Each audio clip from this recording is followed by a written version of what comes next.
Woodland Institute of Nursing negasngi hakasian nyngkong kala pelong ya convocation nagabenta ka batch jong snam ahajar arpo bat ahajar arpway jong kajing pulia BSc Nursing, General Nursing bat midwifery JNM kumjo ka post basic BSc Nursing ha pelau jong ka kabahalat ko baro kidon chispa khan reungut ki graduate bakantop ya life sangut ki pulia BSc Nursing san pusangut ki post basic BSc Nursing bat arpunyongut ki General Nursing bat midwifery ki belayo yang ia ke degree bat diploma. Haba ajeng kren kum ke kongsan ke menteri kesnat ke kot ke khia Dr. Amprin Lingdo iloong baki nos ki don ya ke benta ke kongsan hagaban penbiang ia ke jing sumar ke bopaka sya ki paitba.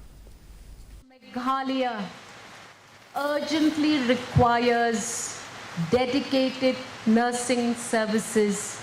in the various facilities that we are providing for the people of the state of Meghalaya. And I must say at this point of time that Woodland Institute of Nursing has just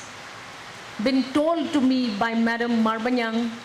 is one of the best in the state.